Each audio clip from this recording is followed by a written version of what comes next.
Sabe aquela ideia de pensar fora da caixa? Hoje a gente vai falar de uma técnica cirúrgica que fez exatamente isso. Virou tudo de cabeça para baixo. É o procedimento de Kelly, uma solução, olha, radical para um dos maiores quebra-cabeças da cirurgia pediátrica. É uma história sobre como olhar para um problema de um jeito completamente diferente. Então, para a gente entender bem a sacada por trás dessa solução, vamos fazer o caminho que o próprio Dr. Kelly fez. Primeiro, a gente precisa entender o tamanho do problema. Depois, por que as técnicas antigas não davam certo. Aí a gente mergulha na ideia radical dele, vê os resultados que surpreenderam todo mundo e, no final, a gente conversa sobre o que tudo isso significa para a medicina. Ok, antes de falar da cirurgia em si, a gente precisa entender o que os médicos encontram na sala de operação. Porque, olha, a estrofia de bexiga não é só fechar um buraco. É bem mais complicado que isso. Pensa assim, durante a formação do bebê, a parte de baixo da barriga simplesmente não fecha. É basicamente isso que acontece na estrofia de bexiga. O resultado? A bexiga nasce literalmente aberta e exposta para o lado de fora. E o problema não para aí não. Os ossos da bacia na frente também ficam separados, abertos. E isso, claro, mexe com toda a estrutura de músculos e da genitália ali na região. E essa imagem aqui mostra bem como é isso na vida real. O que a gente está vendo é a parte de dentro do corpo do lado de fora. O desafio aqui, que é gigantesco, não é só fechar a pele, sabe? É preciso construir uma bexiga que funcione, um jeito de segurar o xixi e ainda reconstruir a genitália para que ela tenha aparência e função o mais normal possível. É por isso que essa cirurgia é vista como um dos maiores, se não o maior, desafio da urologia pediátrica. É uma reconstrução tipo em 4 dimensões. Você tem que criar um reservatório para a urina, fechar a barriga, juntar os ossos da bacia e refazer a genitália. E tudo isso no corpinho minúsculo de um recém-nascido. Imagina a complexidade. Bom, com um problema tão estrutural, a primeira ideia dos cirurgiões, o que faz todo sentido, foi focar na base de tudo, nos ossos. A lógica parecia perfeita, né? Se a estrutura da casa, que é a bacia, está aberta, o primeiro passo é fechar as paredes. A ideia era que, com o esqueleto no lugar, todo o recheio, os músculos, a bexiga, a uretra, ia se ajeitar, e a cirurgia ficaria mais firme, mais estável. E para fechar essa caixa de ossos, a técnica principal era a osteotomia pélvica. Basicamente, os cirurgiões ortopédicos iam lá e cortavam os ossos da bacia em lugares específicos. Para quê? Para conseguir girar eles e juntar na frente. O objetivo era criar essa base sólida para depois reconstruir os órgãos.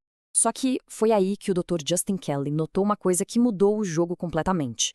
Ele percebeu que mesmo quando a cirurgia nos ossos dava certo, com o tempo, conforme a criança crescia, os ossos se separavam de novo. A tensão era tão grande que a caixa se abria. E aí toda aquela reconstrução delicada que foi feita por dentro se perdia. O problema principal continuava lá.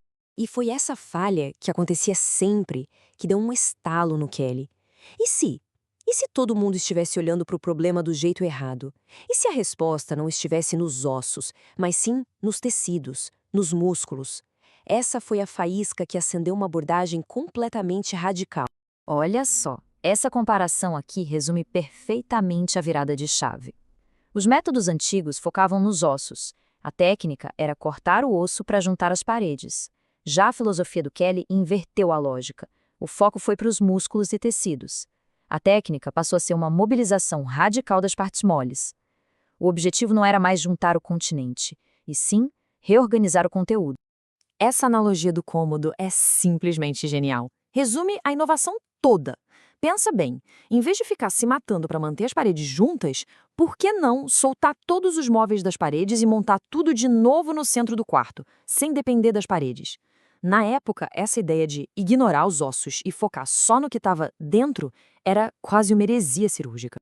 Tá, mas o que significa na prática mobilizar radicalmente os tecidos? Porque, olha, colocar essa ideia em prática é tão ousado quanto a própria ideia. Vamos ver os detalhes. A técnica é, de verdade, uma aula de anatomia e de precisão. O primeiro passo é descolar. Os cirurgiões literalmente soltam toda a musculatura do assoalho pélvico de onde ela se prende nos ossos. E isso inclui estruturas super delicadas, como os corpos cavernosos, que são responsáveis pela ereção. Depois vem a mobilização. Eles precisam dissecar e preservar com muito cuidado os nervos e vasos da região. E aí, com tudo solto, o cirurgião consegue puxar essas estruturas para o meio e reconstruir o colo da bexiga, a uretra e a genitália. Mas uma cirurgia tão radical, mexendo perto de estruturas tão importantes, é claro que tinha riscos, né? É muito importante entender isso aqui. Essa é uma cirurgia de altíssimo nível, só para equipes muito experientes. O risco de machucar nervos e vasos sanguíneos é enorme, e a complicação mais temida é a lesão isquêmica do pênis, que pode levar à perda de parte do tecido ou até de tudo. E o cuidado não acaba ali na cirurgia, não. O pós-operatório é super intensivo. Muitas vezes o bebê precisa ficar na UTI pediátrica, paralisado por medicamentos por dias, só para garantir que nenhum movimento estrague a reconstrução tão delicada.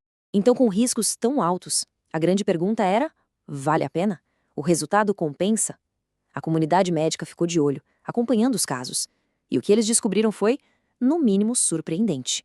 A maior preocupação na teoria era uma só. Ao soltar um músculo super importante para o controle do intestino, o elevador do ânus, será que a cirurgia não estaria ironicamente trocando um problema de xixi por um problema de cocô para o resto da vida da criança? Era uma dúvida muito, muito séria. Então, um estudo recente de 2023 foi investigar justamente isso. Esse gráfico aqui compara a função do intestino dos pacientes que fizeram a cirurgia de Kelly com um grupo de controle de crianças saudáveis. O que chama atenção de cara é que as duas linhas, a azul e a verde, estão praticamente uma em cima da outra. Ou seja, em coisas como dor, escape ou quantas vezes vai ao banheiro, os dois grupos são quase idênticos. E a conclusão do estudo foi essa, direta e surpreendente. Apesar de toda aquela dissecção radical, não teve nenhum impacto negativo na função do intestino. Aquela hipótese, aquele medo de que a cirurgia pudesse causar incontinência fecal, os dados mostraram que não. E só para ter certeza de que o estudo estava funcionando, os pesquisadores também olharam para a função urinária. E aí, olha só, a história é outra. A linha azul dos pacientes de Kelly está bem mais alta, mostrando que sim, eles tinham mais problemas urinários, como já era esperado. E isso só reforça a descoberta sobre o intestino. Quer dizer, a cirurgia preservou uma função, mesmo que tenha afetado a outra. Incrível, né? Então, o que essa história toda nos ensina sobre os avanços na cirurgia? O procedimento de Kelly é, sem dúvida, um marco. Ele representa uma mudança de paradigma no pensamento cirúrgico. A ideia de parar de focar no recipiente e passar a reorganizar o conteúdo. É a cara daquele conceito de alto risco, alta recompensa. Uma cirurgia super radical, que exige um conhecimento de anatomia absurdo, mas que oferece a chance de resultados que podem transformar uma vida. Resultados que as técnicas mais seguras simplesmente não alcançavam. Isso tudo deixa a gente com a questão fundamental, que vai muito além dessa cirurgia específica. A história do procedimento de Kelly nos faz pensar no que realmente impulsiona o avanço da medicina. Onde é que a gente traça a linha entre uma inovação radical e a segurança do paciente? E como a gente equilibra essa busca por resultados que mudam vidas com os riscos que sempre existem quando a gente decide explorar um território completamente novo?